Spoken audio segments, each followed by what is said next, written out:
जय श्री कृष्णा। आइए सुनते हैं अगहन गुरुवार पूजन विधि। इस दिन विधि विधान से माँ लक्ष्मी की स्थापना कर पूजा अर्चना की जाती है और घर के द्वार पर दीपों से रोशनी की जाती है। इस दिन महिलाएं व्रत रख सुबह ही पूजा कर लेती हैं तथा दोपहर में अगहन बृहस्पतिवार की कहानी सुनी जाती है। इस दिन घर के मुख्य द्वार से लेकर आंगन और पूजा स्थल तक चावल आटे के घोल से आकर्षक अल्पनाएं बनाएं। इन अल्पनाओं में माँ लक्ष्मी के पांव विशेष रूप से बनाएं। इसके बाद गुरुवार सुबह ब्रह्म मुहूर्त से ही माँ लक्ष्मी की भक्ति भाव के साथ पूजा अर्चना करें। इसके बाद उन्हें विशेष प्रकार के पकवानों का भोग लगाएं। अगहन महीने के गुरुवारी पूजा में माँ लक्ष्मी को प्रत्येक गुरुवार को अलग अलग पकवानों का भोग लगाने से उनका आशीर्वाद प्राप्त होता है। तत्पश्चात शाम होते ही माँ लक्ष्मी के सिंहासन को आम, आंवला और धान की बालियों से सजाएं और कलश की स्थापना कर माँ लक्ष्मी की पूजा करें। इस अवसर पर आस पड़ोस की महिलाओं, बहू बेटियों को प्रसाद खाने के लिए विशेष रूप से निमंत्रण दें।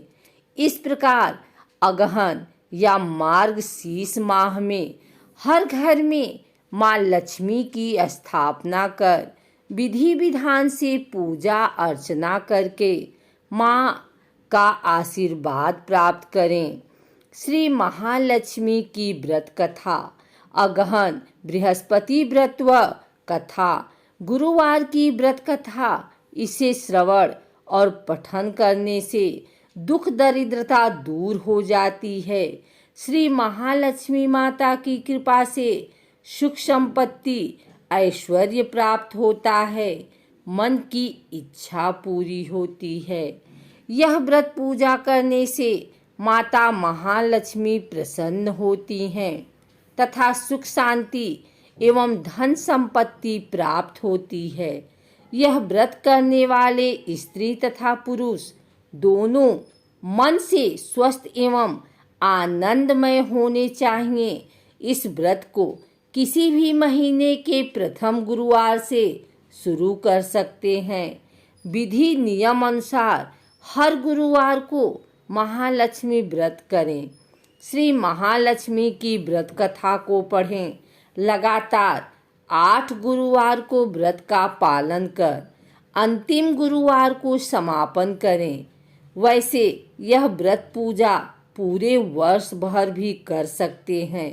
पूरे वर्ष भर हर गुरुवार के दिन देवी की प्रतिमा या फोटो के सामने बैठकर व्रत कथा को पढ़ें या सुनें। शेष गुरुवार के दिन 8 सुहागनों या कुंवारी कन्याओं को आमंत्रित कर उन्हें सम्मान के साथ पीढ़ा या आसन पर बिठाकर श्री महालक्ष्मी का रूप समझकर हल्दी कुमकुम लगाएं। पूजा की समाप्ति पर फल प्रसाद वितरण करें तथा इस कथा की एक प्रति उन्हें देकर नमस्कार करें। केवल नारी ही नहीं अपितु पुरुष भी यह पूजा कर सकते हैं।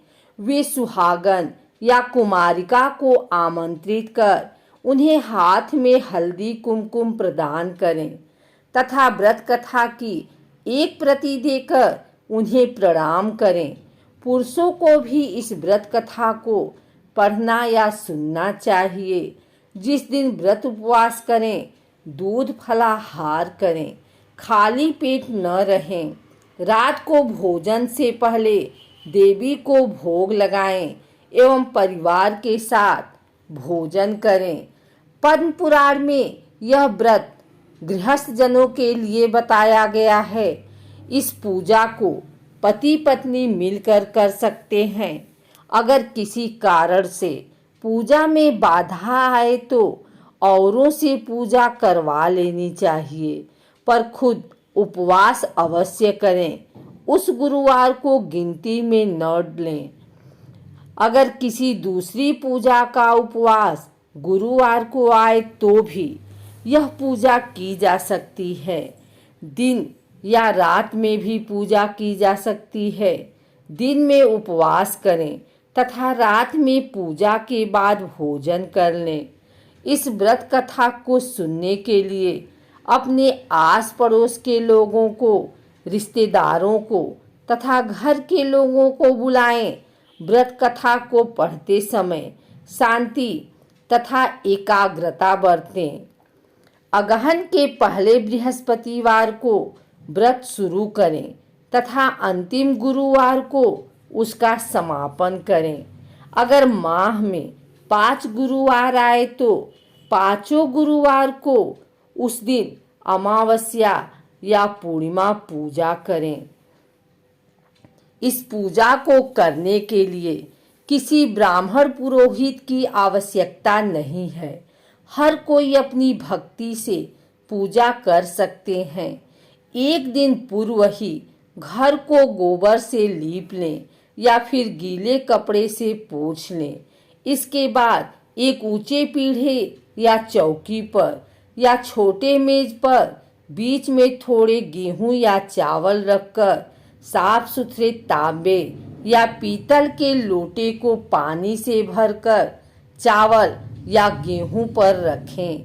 पानी में सुपारी, कुछ पैसे और दुर्वा डालें। ऊपर से लोटे में चारों तरफ 5 तरह के पेड़ के 5 या 7 पत्ते डालकर बीचों बीच एक नारियल रखें। उस नारियल पर देवी का फोटो बाद या चिपका कर रख दें और लोटे पर हल्दी कुमकुम लगाएं और साथ ही उस लोटे के गले में लोटे के हिसाब से लहंगा बांध दें और नारियल के ऊपर एक छोटी चुनरी भी चढ़ा दें। साथ ही देवी की प्रतिमा या फोटो को पूर्व दिशा में मुंह करके या उत्तर दिशा में मुंह करके स्थापना करनी चाहिए। इस व्रत कथा की पुस्तक में जो फोटो है उसे भी सामने रखें तथा पूजा प्रारंभ करें। इसके बाद आचमन करें। ओम केशवाय नमः। ओम नारायणाय नमः। ओम माधवाय नमः। इन तीनों मंत्रों को पढ़कर प्रत्येक मंत्र से एक एक आचमन करें। फिर ओम गोविंदाय नमः बोलते हुए हाथ धो लें। फिर देवी को फूलों से जल का छींटा देते हुए स्नान करवाएं और हल्दी कुमकुम लगाएं। पुष्पहार अर्पित करें, धूप दीप जलाएं। फिर इसके बाद भोग लगाकर महालक्ष्मी व्रत के महात्म्य का पाठ करें। शुरू में महालक्ष्मी नमन अष्टक का पाठ करें। फिर देवी को प्रणाम कर कथा का पाठ शुरू करें। कथा की समाप्ति पर देवी की आरती उतारें तथा फिर से प्रणाम करें। रात को फिर देवी की पूजा करें, मिष्ठान का भोग लगाएं तथा गौ माता के लिए भी अन्न रखें और दूसरे दिन सुबह गौ माता को उनका हिस्सा अर्पित करें। इसके बाद परिवार के सदस्यों के साथ मिलकर भोजन करें। दूसरे दिन सुबह स्नान करके पेड़ के पत्तों को निकलें और घर में अलग अलग जगह रखे पानी को समुद्र, नदी, तालाब, कुएं या तुलसी की क्यारी में डाल दें।